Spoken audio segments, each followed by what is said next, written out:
La nuit. Je dors la nuit. Ici, on dort.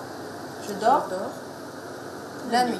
Vous avez vu, quand l'enfant se trompe, on recommence, on repose la question et on lui fait refaire. Se mettre dans la peau d'un autiste ou d'une personne atteinte de troubles spécifiques des apprentissages pour mieux comprendre comment il perçoit le monde.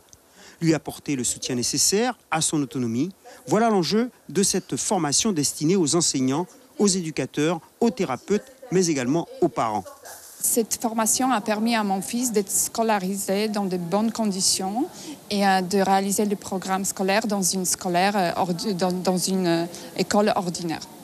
Toute la problématique de l'accueil des enfants autistes et des personnes atteintes des troubles spécifiques dans les écoles de Guyane.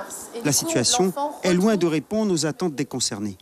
On n'a absolument pas d'outils quand on est enseignante en classe ordinaire. On a des effectifs à 25, même si on a un accompagnement, c'est-à-dire cet enfant bénéficie d'une AVS, tout est à mettre en place. Donc l'enseignant doit chercher seul, de son côté, comment répondre au mieux aux besoins de l'enfant. Il faut détailler tout.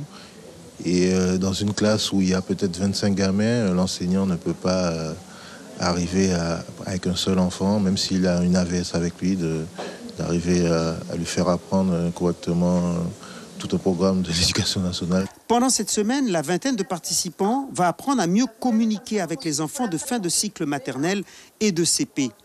Ils vont recevoir les outils afin de leur inculquer les notions de temps, mais aussi leur apprendre à compter et à lire, entre autres. Une initiative lancée par l'association Atipa Autisme. La formation, c'est une priorité, effectivement, pour permettre aux professionnels de se former pour accompagner ces enfants. Mais si vous voulez, nous, notre action Atipa, c'est une action aussi au sein des familles pour justement proposer aux familles une prise en charge, puisque l'enfant passe aussi beaucoup de temps à la maison. Donc, une prise en charge pour permettre aux familles, eux aussi à la maison, de s'occuper de leur enfant avec les moyens et les outils adaptés au profil de leur enfant.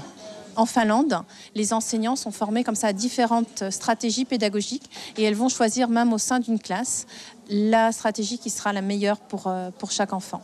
Et c'est ça aussi une école inclusive, c'est une école capable de tenir compte de chaque enfant. Chaque enfant a des besoins particuliers et de s'organiser pour y répondre au mieux. Et c'est possible, ça existe même à l'échelle d'un pays, donc j'espère que ça existera aussi en France.